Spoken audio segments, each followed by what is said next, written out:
Bonjour, j'espère que vous allez bien.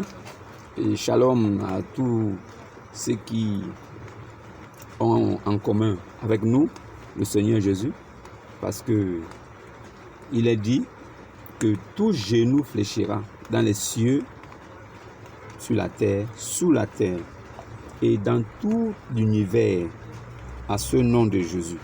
Ça veut dire quoi? Ça veut dire que si le nom de Jésus est prononcé quelque part, tout genou fléchit.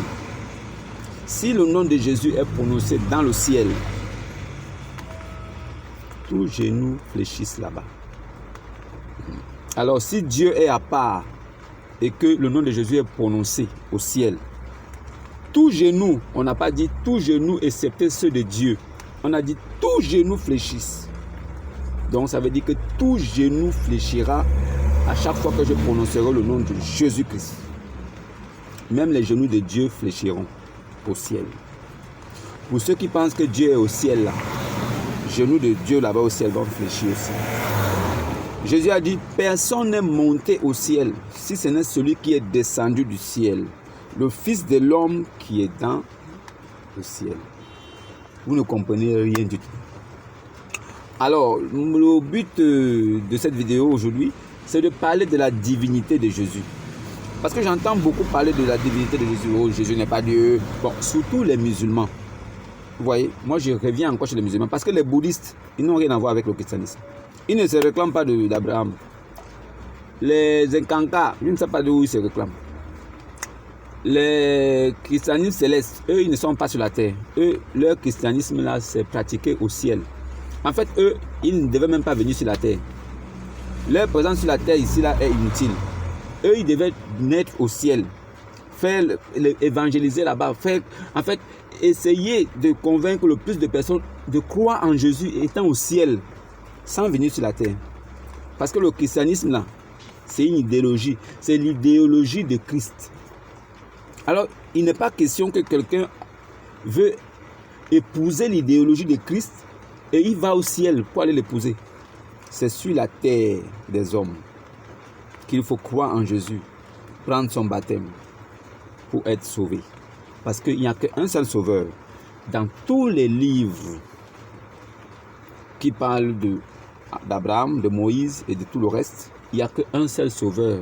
Il y a eu beaucoup de prophètes qui sont venus. Mais il y a eu le prophète qui est venu. Il y a une différence entre le prophète et les prophètes. Le prophète est celui qui envoie les prophètes. Un prophète vient de la part de Jésus. Bon, en termes simples, pour que vous compreniez, un prophète vient de la part du prophète. Le prophète qui est Jésus, il vous envoie des prophètes. Voilà pourquoi il dit, c'est pour ça, c'est pourquoi je vous envoie des prophètes. Alors, Jésus, qui es-tu? Où bi-où? Qui es-tu? Tu nous envoies des prophètes. En tant que qui? Parce que nous, on veut savoir.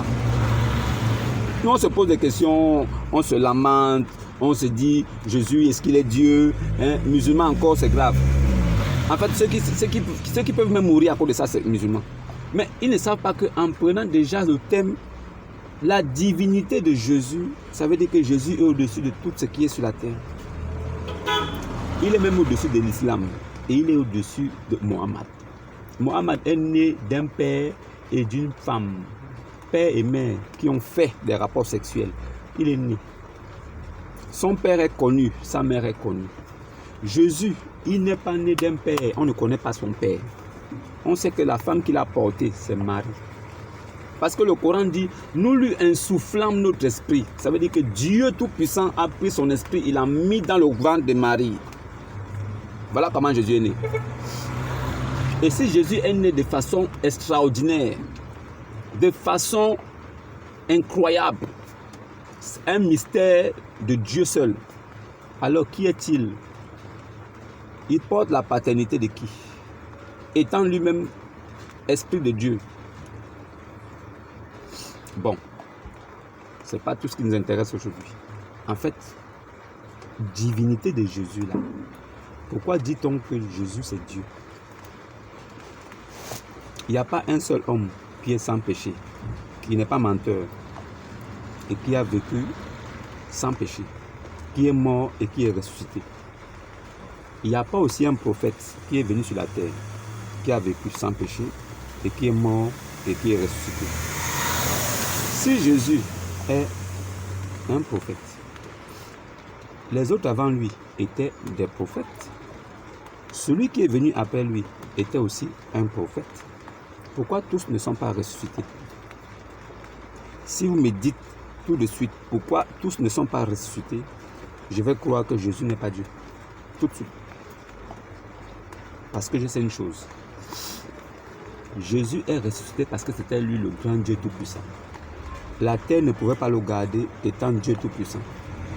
Comment la terre peut retenir son Dieu? Jamais. Tout était soumis à ses pieds. Parce que c'était le grand Dieu Tout-Puissant venu sur la terre, dépouillé de toute sa gloire. Il est venu comme un simple homme. Il n'avait ni beauté ni éclat pour attirer les regards.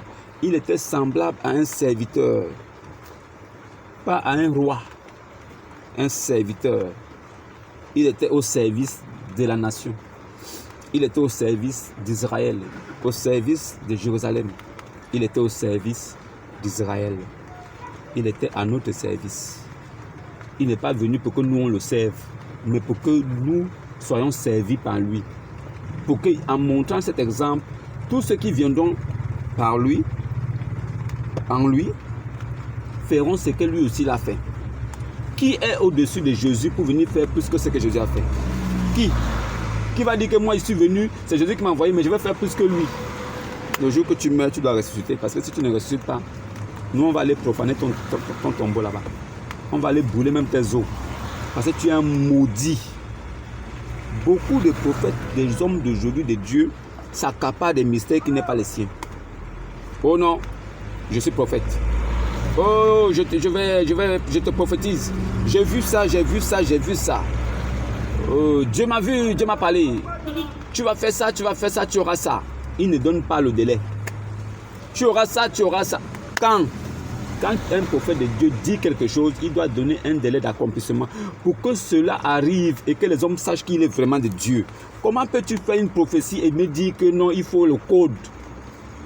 Tu me fais une prophétie, voilà ce qui va arriver, voilà ce qui va arriver. Ah bon? Si Dieu t'a dit que ça va arriver, mon frère, il n'y a pas quelqu'un sur la terre qui va empêcher que ça arrive. Si Dieu dit que c'est ça, si Dieu t'a parlé et que c'est vraiment Dieu, il n'y a pas quelqu'un sur la terre qui va aller à l'encontre. Et ce que Dieu a dit s'accomplira certainement, parce qu'il n'est pas un homme pour mentir. Si toi tu parles de la part de Dieu et que tu dis que c'est lui qui t'a envoyé, pourquoi est-ce que ce que tu me dis qui va arriver, il faut que j'ai encore un code? Est-ce que Dieu m'a dit que dans ta vie, quand tu vas faire telle chose, mais il faut qu'un pasteur ou bien un homme te dise de donner le code? Ou bien j'enverrai le code par quelqu'un. Donc tous ceux qui ont reçu sur la terre là, et qui ont prospéré, ils ont eu un code. Donc Dieu a envoyé un code pour qu'ils prennent ça, ils font rentrer dans les téléphones. Le code là, on fait rentrer ça où? Prophète du diable, bâtard. On fait rentrer le code là où? Épervier, voleur de poussins. Pensez qu'on ne vous connaît plus. Vous pensez que vous êtes encore à l'abri de tout ce que vous faisiez avant là, on vous regardait, on ne parlait pas. Vous pensez que c'est comme ça? Vous prenez le peuple de Dieu, vous envoyez à l'abattoir, vous vous en foutez des âmes des gens. On dit le plus grand miracle de la terre, c'est quand une âme est convertie en Jésus-Christ. C'est le plus grand miracle. Il n'y a pas plus grand miracle que la conversion d'un païen qui revient à Christ. Une brebis qui est garée, qui revient au Seigneur. Ce sont des brebis qui ne sont pas de cette bergerie-là. C'est ceux-là que Jésus cherche. Jésus a besoin que nous les fassions revenir à la maison. Vous donnez des prophéties bidons. Parce qu'on vous remet, il faut qu'on vous donne de l'argent. Vous faites plaisir, vous donnez de la jouissance à la chair. Tu auras ça, tu auras ça. Pour que la personne gonfle de joie. Et comme ça, il ne se retient pas pour donner. Il prend son argent, il vous donne. Parce qu'il sait qu'il aura plus demain. Parce que le prophète a prophétisé. Il n'a rien prophétisé. Il n'y aura rien qui va arriver. Il n'est pas un prophète de Dieu. Un prophète de Dieu donne des précisions. Tu vas avoir ça, tu auras ça, tu seras comme ça. Dans telle date, un prophète de Dieu te donnera même la date même. Il te donnera même le mois. Il te dira, en telle date, telle date, il y aura ça, tu auras ça. Il n'y a pas un code. Parce que ces choses-là ne sont pas données par lui. C'est Dieu qui donne ça. Maintenant, lui te dit qu'il faut un code. Dieu lui a donné le code là où? Donc ça veut dire que les hommes viennent sur la terre là, ils ont les codes des autres. Donc lui là, prophète là, il est venu sur la terre avec les codes des gens. Quand il te voit, oh non, tu vas faire ça, tu vas faire ça, voilà le code. Quand ça ne s'accomplit pas, oh non, c'est parce que je t'avais parlé de ça, mais tu n'as pas voulu prendre le code. Hein, c'est toi-même qui n'as pas voulu. Ah bon? Donc Dieu promet quelque chose. Et quand tu ne veux pas, ça n'arrive pas. Vous êtes des menteurs, des bâtards, des ouvriers de Satan. Vous êtes des ministres de Satan, déguisés en ministre de justice. Vous êtes des menteurs. Vos choses vont s'arrêter. C'est moi qui vous parle. Vous ne me connaissez pas. Mais je dis, moi, je vais faire sortir beaucoup d'adeptes de chez vous là. Ils vont quitter. Quand la vérité va rentrer dans leurs oreilles là, leur esprit va se vivifier. Ils vont comprendre la vérité. Ils vont sortir. Vous ne pourrez pas les retenir. Vous ne pourrez pas. Parce que personne ne peut retenir la parole de Dieu. Cette parole que je donne aujourd'hui là, je ne la donne pas comme prophétie. Je la donne parce que Dieu me l'a donnée. Jésus-Christ est Seigneur et Sauveur. Si vraiment vous êtes des envoyés de Christ, faites des choses que Christ vous a envoyées. Ne vous accaparez pas des ministères qui n'est pas les vôtres. Ne passez pas votre temps à prophétiser parce qu'aujourd'hui nous sommes dans une génération où les gens aiment les prophéties. Les fidèles qui vont là, ils aiment ça. Ils aiment, oh, on a prophétisé. Le pasteur, ils vont pour les prophéties. Ils vont s'asseoir les dimanches là comme ça en attendant que le pasteur ou le prophète prophétise sur sa vie pour que quelque chose arrive. Depuis qu'il est né là, jusqu'à ce qu'il soit grand là, il n'a jamais eu de prophétie, mais il a grandi. Ce qu'il a déjà eu là, ce n'est pas une prophétie qui lui a donné ça. Mais comme il est déjà grand là, il veut maintenant les prophéties maintenant pour continuer sa vie. Est-ce que tout va bien dans vos cerveaux? Tout va bien dans vos cerveaux? Vous fidèles qui encouragez ces races de vipères là, est-ce que tout va bien dans vos cerveaux? C'est vous qui les encouragez. C'est vous. Moi, je m'en fous de ces faux prophètes. C'est vous qui les encouragez. Vous ne lisez pas la Bible. Vous ne connaissez pas les Saintes Écritures. Vous ne connaissez même pas la puissance de Dieu.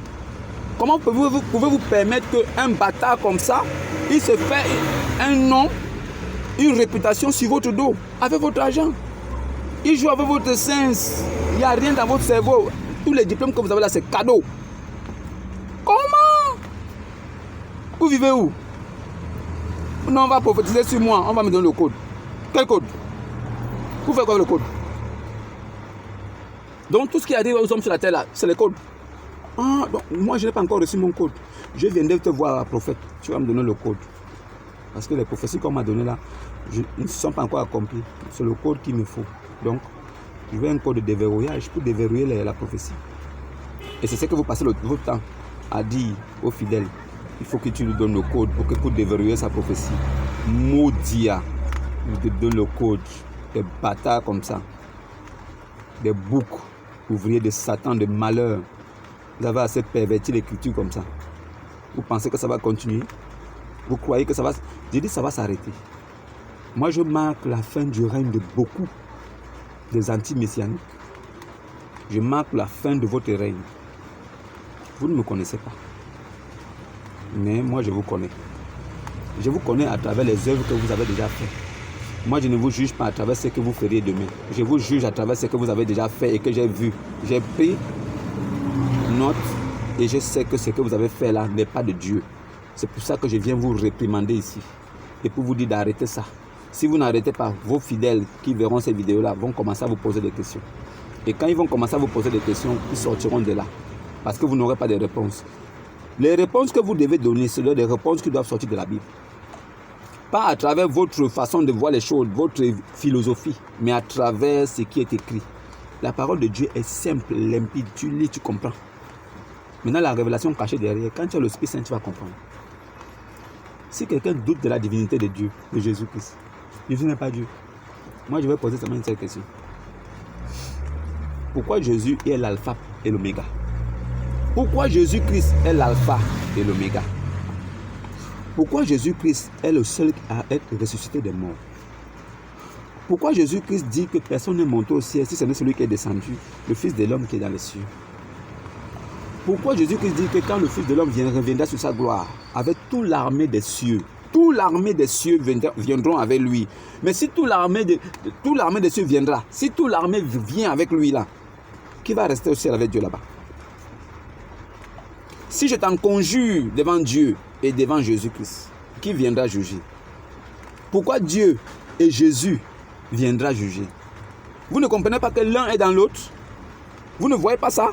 Est-ce que vous ne voyez pas le petit mystère qui est là? Le français est assez simple, clair. Je t'en conjure devant Dieu et devant Jésus-Christ. Dieu et Jésus, ça veut dire que c'est un ajout. Dieu ajoute Jésus. Ça doit dire donner deux personnes, deux entités, deux divinités. Mais qui viendra? Donc Dieu et Jésus viendra. Les deux viendra. Parce que les deux, l'un est dans l'autre. Ça forme une seule entité, une seule divinité. Le monothéisme est pur. Comme disent les musulmans, le monothéisme est pur. Jésus-Christ est le grand Dieu tout-puissant manifesté en chair, qui est venu visiter son peuple pour les sauver, parce qu'il n'y avait même pas un seul homme pieux pour pouvoir sauver les autres. Alors il fallait un sacrifice pur, un sang pur. Alors il se fit un corps. Cette parole prit un corps. La parole s'est faite chair et est rentrée dans le monde avec toute cette pureté en tant que sacrificateur. Lui-même seul, il incarnait toutes ces choses. Il est venu mourir lui-même à la croix. Ce n'est pas quelqu'un qui l'a amené là-bas. Lui-même, il a dit qu'il mourra. Quand il commençait son ministère, il a dit, je vais mourir à la croix. Ça veut dire qu'il venait pour mourir. Et ce qu'il avait dit, c'est accompli. Pour montrer que lui n'est pas un menteur. Il n'y a que Dieu pour dire quelque chose et ça s'accomplit. Si Dieu ne parle pas dans ta bouche, si tu es prophète là, si tu dis quelque chose, si ça n'arrive pas, ça veut dire que ce n'est pas Dieu qui a parlé dans ta bouche. Donc si tu dis quelque chose de ta bouche, il faut que ça arrive. Donc abstenez-vous de dire des choses à des fidèles ou à des gens parce qu'ils vous font confiance. Abstenez-vous, faux prophètes là, du diable. Abstenez-vous de dire aux gens des choses que vous savez que ça ne va pas arriver. Et vous savez que vous allez les contraindre après avec la philosophie en disant que non, je te donne la prophétie, mais c'est toi-même qui n'as pas voulu parce que tu n'as pas fait telle chose, tu n'as pas fait telle chose. Qui vous a dit ça? Qui vous a dit que si une prophétie est donnée, il faut que tu fasses telle chose, fasses telle chose? Qui a dit ça? Qui a dit? Qui vous a dit ça? Vous êtes des menteurs. Jésus-Christ est le grand Dieu tout-puissant. Le Coran le confirme. Jésus-Christ est Al-Masiyah dans le Coran. Il est le Messie. Le Messie veut dire le Christ. Dans les Saintes Écritures, Jésus-Christ est le Christ. S'il est le Christ dans la Torah, dans l'Évangile, il est le Christ dans le Coran en tant qu'Al-Masiyah. Alors si Jésus est le Christ, ça veut dire qu'il est l'esprit qui se vivifiait, l'esprit qui se mouvait au-dessus des eaux. C'est cet esprit-là qui était en Jésus, corps d'homme. Ça veut dire que cet esprit Christ-là, c'est lui c'est celui qui était le Dieu de Moïse dans le désert, qui s'occupait de... C'est-à-dire que quand vous écoutez le verset qui dit qu'ils ont tous mangé le même pain spirituel, ils ont tous bu le même breuvage spirituel, car ils buvaient à un rocher, et ce rocher était Christ. C'est pas que non, ils vivaient dans préscience. Ce n'est pas dans préscience que non, avant que nous venions au monde, ce n'est pas dans préscience. Hein. Moïse parlait déjà à Christ en ce temps-là. Et Christ est venu encore dans le monde en l'an 0.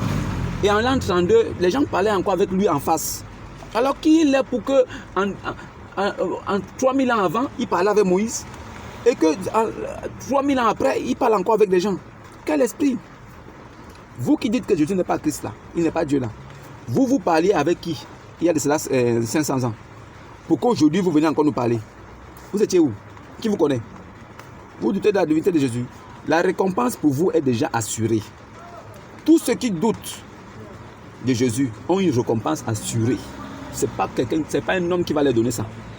Je vous le dis, ils ont leur récompense. Jésus là, qui est mort sur la croix là, que le Coran dit que Jésus est la parole de Dieu, est le verbe de Dieu, dont ils doutent. Ceux qui doutent là, c'est les mécréants. Les mécréants, c'est qui? Oh non, je crois en Jésus. Ah bon? Tu as pris ton baptême? Vous doutez de Jésus. Nous ne défendons pas notre Dieu. Nous savons de quoi Jésus est capable. Moi qui vous parle, je sais de quoi il est capable. Je n'ai pas besoin de le défendre. Je vous parle parce que c'est lui qui le permet. Il veut que je parle pour que vous compreniez, pour que ça rentre dans vos oreilles, pour que vous ne dites pas le jour venu que vous n'avez pas entendu. C'est pour ça que je parle. Mais en ce qui le concerne, c'est défendre lui-même. Il est apte. Allez-y fouiller dans les vidéos. Vous allez voir tous les érudits des livres islamiques là, qui ont tous combattu Jésus, allez-y voir comment ils sont morts. C'est moi qui vous dis, hein. Allez-y voir comment, même le plus grand combatteur du christianisme, comment il est mort. Allez-y voir. Dans des atroces souffrances. L'autre est mort, il était comme ça. Ça veut dire qu'il criait comme ça pendant des jours, sans s'arrêter. Il a commencé à pourrir vivant. Celui même que les musulmans s'appuient sur lui là pour suivre l'exemple là. Il est mort comme un chien. Il pourrissait vivant. Vous pensez que Jésus, nous là qui nous disons croyants de Jésus là, on ne défend pas Jésus. Mais on vous met la lumière au visage. On vous parle de sa lumière pour que ça vous éclaire. Et on sait que ce n'est pas nous qui convainquons. On sait que moi, quand je parle avec vous, ce n'est pas parce que je vais vous convaincre. Je vous dis la vérité. Si votre esprit est touché par le Seigneur lui-même pour que vous puissiez croire, c'est bien. Si vous ne croyez pas aussi, ce n'est pas mon problème. Moi, je dis, c'est lui qui fait. Ça s'arrête là. Je ne prophétise pas. Je ne vous raconterai pas des histoires ou bien des choses qui viennent de ma tête. Si Jésus, avant qu'il ne naisse, il était Dieu Tout-Puissant, il était conseiller, admirable, Père éternel, Dieu Tout-Puissant, comment est-ce qu'un petit enfant qui vient de naître peut porter ces noms-là? Vous ne comprenez pas. Les attributs de Dieu lui reviennent à lui. Ne crois-tu pas que je suis dans le Père et le Père en moi? Donc, depuis que je suis avec vous là, Philippe, tu ne m'as pas reconnu.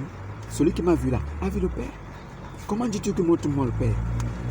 Ne crois-tu pas que le Père est en moi et moi je suis dans le Père? Je vous le dis en vérité, avant qu'Abraham fût, je suis. Abraham s'est réjoui quand il m'a vu. Mais tu n'as pas encore 50 ans. Comment dis-tu que tu as vu Abraham?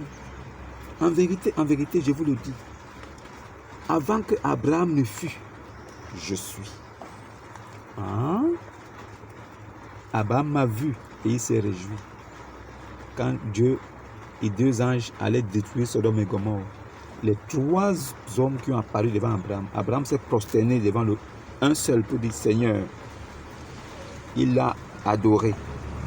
Les 2, ils ont mangé, ils ont bu. Les 2 sont allés vers Sodome pour aller détruire la ville, pour aller sauver Lot. Pendant ce temps, Abraham est resté parler face à face avec Dieu. Quand il a achevé de parler avec Abraham, il s'éleva au ciel. C'est la même manière que quand Jésus finit de parler à ses disciples à la Pâque, quand il a fini de leur donner des conseils, ce qu'il fallait faire, il s'éleva aussi dans le ciel de la même façon.